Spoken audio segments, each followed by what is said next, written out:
Hello friends, welcome back to my channel. ఎలా ఉన్నారు అందరూ? మేము కూడా చాలా చాలా బాగున్నాం. అండ్ మీరందరూ ఎలా ఉన్నారు అనేది కింద కామెంట్స్ తప్పకుండా షేర్ చేసుకోండి. సో ఇలాంటి ఒక సాడ్ వీడియో ఇంత త్వరగా చేస్తానని అయితే నేను అనుకోలేదు అసలు.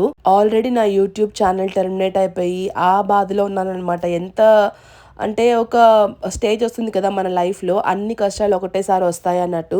సో అలా అయిపోయిందనమాట నా పరిస్థితి అయితే. నేను ఇంకా నా ఛానల్ టెర్మినేట్ అవ్వకముందే ఈ ఢిల్లీ ట్రిప్ కోసం ప్లాన్ చేసుకుని ఉన్నాను. అండ్ టికెట్స్ కూడా బుక్ చేసేసుకున్నాము నేను మా అన్సా. సో ఇంకా దానివల్ల మళ్ళీ ట్రిప్ క్యాన్సిల్ చేసుకోవడం ఎందుకు అని చెప్పి నేను ఇంకా క్యాన్సిల్ చేసుకోదలుచుకోలేదు. అండ్ దట్టు నాకున్న ఆ సిచ్యువేషన్లో కొంచెం ఇదొక రిలాక్సేషన్ లాగా కూడా అనిపిస్తుంది అని ఇంకా ఢిల్లీకి అయితే వెళ్ళొచ్చానమాట.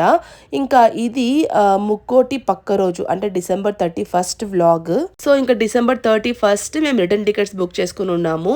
నేను ముంబైకి, మాన్సా బెంగళూరుకి, ఇద్దరం ఒకటే టెర్మినల్ బుక్ చేసుకున్నాము. సో దట్ కలిసి వెళ్ళొచ్చు కదా అని చెప్పేసి ఇంకా క్యాబ్ బుక్ చేసుకున్నాము ఎయిర్పోర్ట్కి వెళ్దాము అని.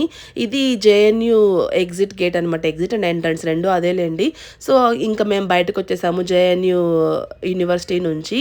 చాలా బాగుండింది. అంటే ఆ ట్రిప్ అంతా కూడా చాలా ఎంజాయ్ చేశాను అండ్ చాలా మంచిగా స్పెండ్ చేశాను ఫ్రెండ్స్తో టైం. బట్ ఇంకా నా ట్రిప్ అయిపోతుంది 31st చెప్పాను కదా రిటర్న్ టికెట్స్ అని. అండ్ ఆ రోజు కంటే ముందు కరెక్ట్గా ముక్కోటి రోజు నాకు కాల్ వచ్చింది ఇంటి నుంచి. నాన్నమ్మకి బాగలేదు, ఇంకా హాస్పిటల్కి తీసుకెళ్తున్నామని మమ్మీ వాళ్ళు కాల్ చేశారు. అంటే బ్రేక్ఫాస్ట్ అయిపోయిన తర్వాత కొంచెం చెస్ట్ పెయిన్ వచ్చిందంట, గుండెల్లో నొప్పిగా ఉంది అని చెప్పారంట. అండ్ వెంటనే వామిటింగ్ కూడా అయింది అని చెప్పారనమాట. సో ఇంకా అక్కడి నుంచి హాస్పిటల్కి తీసుకుని వెళ్ళారు. సో వెళ్ళిన తర్వాత ఏం చెప్పారు అంటే లైట్గా స్ట్రోక్ వచ్చింది అని చెప్పారు, హార్ట్ స్ట్రోక్. యాక్చువల్గా మా నానమ్మకి ఇలాగ హార్ట్ ప్రాబ్లం ఇప్పటి వరకు లేదనమాట. అంటే తనకి నార్మల్గా హెల్త్ బాగాలేదు కానీ బట్ ఇంత బాగాలేకుండా అయితే ఎప్పుడూ లేదు. చాలా బాగుండింది. ఇంకా చెప్పాలంటే అసలు ఇప్పుడల్లా ఇలా జరుగుతుందని కూడా అనుకోలేదు మేమైతే. ఒక 3-4 ఇయర్స్, ఒక 5 ఇయర్స్ అయితే మంచిగా హెల్తీగా ఉంటుందని అనుకున్నాము. బట్ సడన్గా ఇలా స్ట్రోక్ వచ్చేసరికి ఇంకా హాస్పిటల్లో అడ్మిట్ చేశారు. ఇంకా తర్వాత ఏమంటే డాక్టర్స్ స్టంట్ వేయాలి అని చెప్పారనమాట. ఇంకా సరే వాళ్ళు ఏం చేస్తే మనం ఓకే చెప్పాలి కదా, తప్పదు.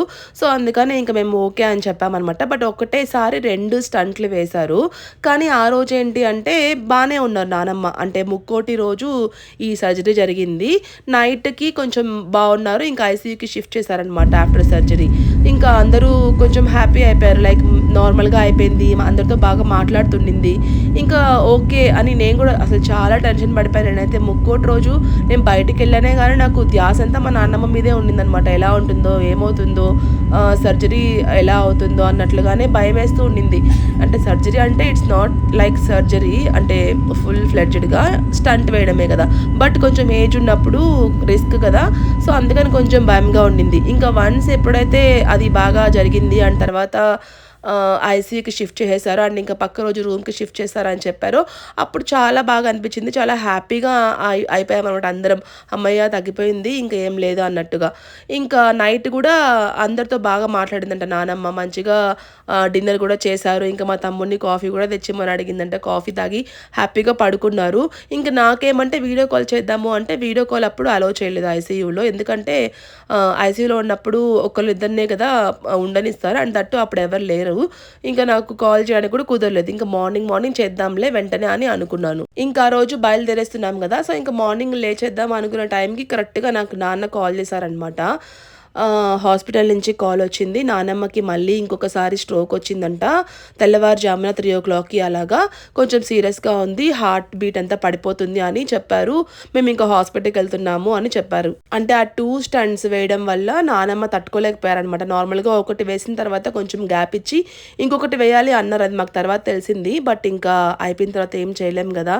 అంటే ఆ టెన్షన్లో మనకి ఏం చేసినా కూడా అంటే మన వాళ్ళకి బాగైపోతే బాగుండు అని అనుకుంటాము. బట్ ఇంకా ఇలా రాసి పెట్టినప్పుడు ఎవరు ఏం చేయలేరు. సో ఇంకా అలా ఆ స్టంట్ కూడా ఫెయిల్ అయిపోయిందనమాట. అండ్ తర్వాత నాన్న కాల్ చేశారు ఒక 1 hour తర్వాత. ఇలా ఇంకా అయిపోయింది, నానమ్మ ఇంకా లేరు అని చెప్పారు. అసలు ఇంకా నేను చెప్పలేను ఎలా ఉండిందో నా ఫీలింగ్ అయితే. అసలు చాలా చాలా బాధగా అనిపించింది. హ్యాపీగా ఇంకా 2025 ఎండ్ అవుతుంది అనుకున్న టైంలో ఇంకా అలా జరిగిందనమాట. డిసెంబర్ 31 మా నాన్నమ్మ చనిపోయారు. సో, ఇంక తర్వాత వెంటనే ఇంక నేను ముంబైకొచ్చేసాను. ఇంక మిడ్ నైట్‌కి మా నాన్న టికెట్స్ బుక్ చేసేసారనమాట, ఫ్లైట్ టికెట్స్.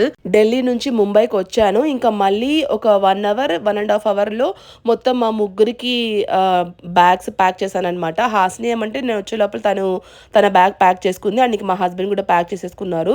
ఇంక నేను రాగానే నా బట్టలన్నీ తీసేసి ఇంకా వేరేవన్నీ పెట్టుకొని ఇంకా బిట్టువి కూడా బట్టలు ప్యాక్ చేసేసుకొని 1 ½ అవర్‌లోనే మొత్తం అంతా సర్దుకునేసి మళ్ళీ ఎయిర్‌పోర్ట్‌కి స్టార్ట్ అయ్యామనమాట. ఫ్లైట్ వచ్చేసి 12:30 ఆర్ 12:45కి మాకు దొరికింది. అంటే ఇంకా మార్నింగ్ కల్లా వెళ్ళిపోవాలి కదా! అందరూ వచ్చేసున్నారు ఆల్రెడీ. నా కోసమే వెయిట్ చేస్తున్నారనమాట. మేము ముంబై నుంచి వెళ్ళడానికి చాలా టైం పడుతుంది. అండ్ చాలా కష్టం. అప్పటికప్పుడు టికెట్స్ దొరికాయి కాబట్టి లక్కీగా వెళ్ళగలిగాము. ఈరోజు పాపం న్యూ ఇయర్ చూడకుండానే పోయింది. ఈరోజు న్యూ ఇయర్ చూడకుండానే పోయింది.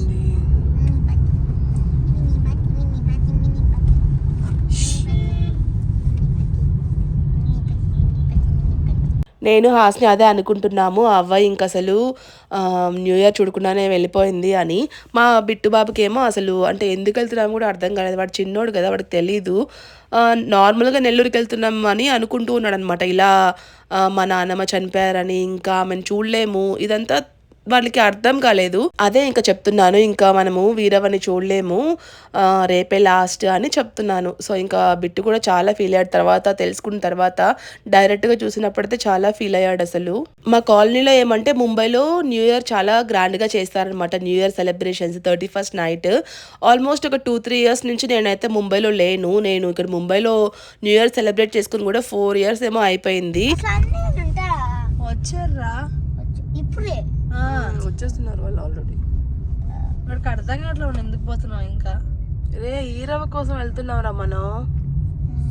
ఈరవని ఇంకా చూడలేవు ఈ రోజుతో, రేపటితో లాస్ట్. అర్థమైందా?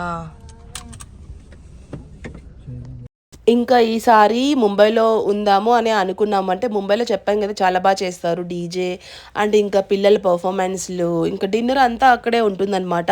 చాలా బాగుండేది. బట్ ఇంకా మేమైతే కింద కూడా వెళ్ళలేదు. నేను ఇంకా ఢిల్లీ నుంచి రాగానే అన్నీ ప్యాక్ చేసేసుకొని మళ్ళీ ఎయిర్పోర్ట్కి స్టార్ట్ అయిపోయాము. ఈ టైంలో అంటే ఇంత మిడ్ నైట్‌లో అయితే ఎప్పుడు నేను ఫ్లైట్ జర్నీ చేయలేదు. అసలు చాలా అంటే చాలా టయర్డ్ అయిపోయాను. ఎంత టయర్డ్‌గా అనిపిస్తుందో చెప్పలేనసలు. మీకు నా ఫేస్ చూస్తేనే అర్థమైపోతుంది. ఆల్రెడీ ఆ విషయం తెలిసినప్పటి నుంచి మార్నింగ్ అంతా చాలా చాలా ఏడ్చేశాననమాట. ఎంత ఏడుపొచ్చిందో చెప్పలేనసలు. అంటే నాకు అంతకుముందు మా అమ్మమ్మ చనిపోయిందేమంటే కోవిడ్ టైంలో. అప్పుడు నేను మీకు వీడియో కూడా చేసి చెప్పాను. ఆ వ్లాగ్ కూడా ఉండుండింది. అంటే ఇప్పుడు మన ఛానల్ లేదు కాబట్టి నేను మీకు అది షేర్ చేయలేను. సో, అప్పుడే నేను ఇంక వెళ్ళలేకపోయాననమాట. అది కోవిడ్ టైంలో నేను అప్పుడే వచ్చాను ముంబైకి. నేను వచ్చిన ఒక 1 వీక్ ఆర్ 10 డేస్‌కి మా అమ్మమ్మ చనిపోయారనమాట. ఇంకా మళ్ళీ వెళ్ళడం నాకు అసలు కుదరలేదు. ఎందుకంటే ఇక్కడి నుంచి నేను చెన్నైకెళ్ళాలి. చెన్నై నుంచి మళ్ళీ నెల్లూరుకెళ్ళాలి. నన్ను నెల్లూరులో తీసుకెళ్ళడానికి ఎవరో ఒకళ్ళు రావాలి. ఇంకా అంత టైము ఉంచలేరనమాట అమ్మమ్మని. సో, ఇంక అలా అప్పుడు నాకు మిస్ అయిపోయింది. అంతా వీడియో కాల్‌లోనే చూశాను. సో, అప్పుడు అలా వెళ్ళలేకపోయాననే గిల్ట్ అయితే నాకు ఇప్పటి వరకు ఉందనమాట. ఇంకా మళ్ళీ మా నానమ్మకి కూడా ఎక్కడ మిస్ అయిపోతానా అని చాలా చాలా భయమేసేసింది. ఇంకా సడన్‌గా లక్కీగా మనకైతే ఆ టైంకి టికెట్స్ దొరికాయనమాట మిడ్‌నైట్‌కి. అంటే నాకు ఢిల్లీ నుంచి డైరెక్ట్‌గా నెల్లూరుకి టికెట్స్ లేవనమాట చెన్నైకి. అంటే అప్పటికప్పుడు బుక్ చేసుకోవాలంటే ఒక్క సీట్ కూడా ఖాళీ లేదు. మొత్తం ఫ్లైట్ అంతా ఫుల్ ఉండింది. అండ్ ఆ టైంకి రీచ్ అయ్యేలాగా ఏ ఫ్లైట్ కూడా లేదు. సో, బెటర్ ఇంకా నేను మళ్ళీ ఢిల్లీ నుంచి ముంబైకొచ్చి పిల్లల్ని ఇంకా మా హస్బెండ్‌ని అందరం కలిసి వెళ్ళడమే బెటర్ అనిపించింది. అండ్ ఆ టైంకే మాకు దొరికాయనమాట టికెట్స్ కూడా మిడ్‌నైట్‌కి. సో, అందుకని ఇంకా నాన్న ఆ టైంకే బుక్ చేసేసారు. ఇంకా స్టార్ట్ అయిపోయాము.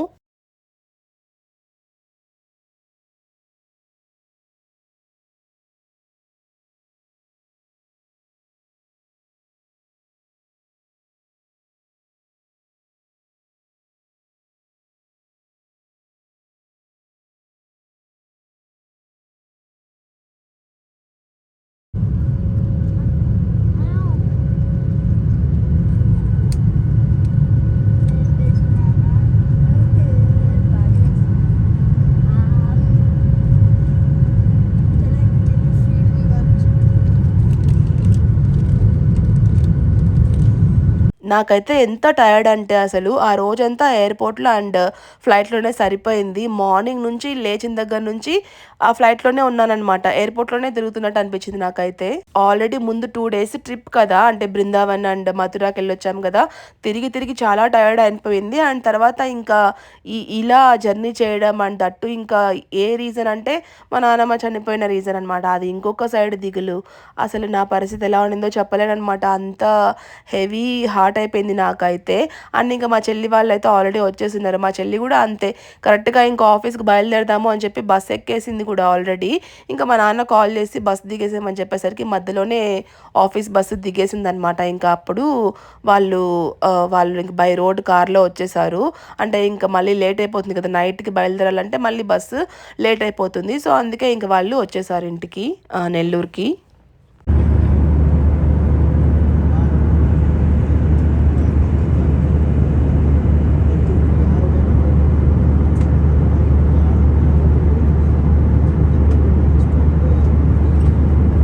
పిల్లలు కూడా చాలా టైర్డ్ అయిపోయారు. ఇంకా ఫ్లైట్ ఎక్కిన వెంటనే నిద్రపోయారు. టైమ్ అరౌండ్ 1:30 అలా అవుతుంది. సో, ఇంకా పాపం చాలా అలసిపోయారు. ఇంక నిద్రపోయారు. మామూలుగా నేనైతే ఫ్లైట్ ఈ టైంకి ఎప్పుడు బుక్ చేసుకోను మిడ్‌నైట్‌లో. మాకు వెళ్ళడానికి ఎంత కంఫర్టబుల్‌గా ఉండాలి జర్నీ అనుకుంటాను. అండ్ మమ్మల్ని పిక్ చేసుకునే దానికి మా మమ్మీ, మా నాన్న వస్తారు కదా చెన్నైకి. సో, వాళ్ళకి కూడా అంతే కంఫర్టబుల్‌గా ఉండాలి. వాళ్ళకి ఆడ్ టైమ్‌లో లేచి మా కోసం పరిగెత్తుకుంటూ రావాలన్నట్టుగా ఎప్పుడు బుక్ చేసుకోను. సో, అందుకే నేను ఇక్కడ 9:00 అలాగా బుక్ చేసుకుంటాను మార్నింగ్. వాళ్ళేమంటే 11:30కి అలాగా చెన్నైకొచ్చేలాగా ప్లాన్ చేసుకుంటాను. బట్ ఫస్ట్ టైమ్ ఇంకా ఇలాగా చేసుకోవాల్సొచ్చిందనమాట మిడ్‌నైట్ ఫ్లైట్. చాలా హెక్టిక్ అయిపోయింది జర్నీ అయితే. నాకు నిద్ర కూడా పట్టలేదు. ఎంతసేపటికి నాకు అదే గుర్తొస్తూ ఉండింది. బట్ ఇంకా మధ్యలో కాసేపు అలా పడుకున్నాను. ఇంకా కాసేపట్లో చెన్నై అయితే వచ్చేసింది. ఇంకా చెన్నై నుంచి నాన్న కార్ పంపించారనమాట నెల్లూరుకి వెళ్ళడానికి.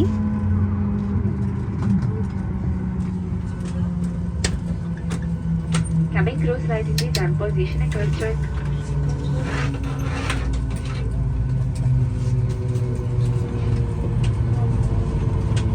మామూలుగా మేము ముంబై నుంచి నెల్లూరుకి వెళ్తున్నప్పుడు చెన్నైకి మమ్మీ వాళ్ళొచ్చి పిక్ చేసుకునేవాళ్ళు.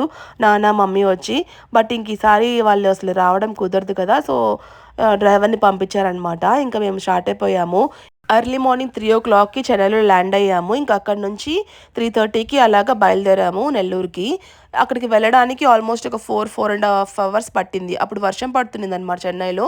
సో, కొంచెం లేట్ అయింది. మేమింకా 7:30కి అలాగా నెల్లూరుకి రీచ్ అయ్యాము. ఆ నెక్స్ట్ ఎలా జరిగిందనేది మీకు నెక్స్ట్ వ్లాగ్‌లో షేర్ చేస్తాను. ఈ వీడియో నచ్చితే లైక్ చేయండి, షేర్ చేయండి. అలాగే మన ఛానల్‌కి సబ్స్క్రైబ్ చేసుకోవడం మాత్రం అసలు మర్చిపోకండి.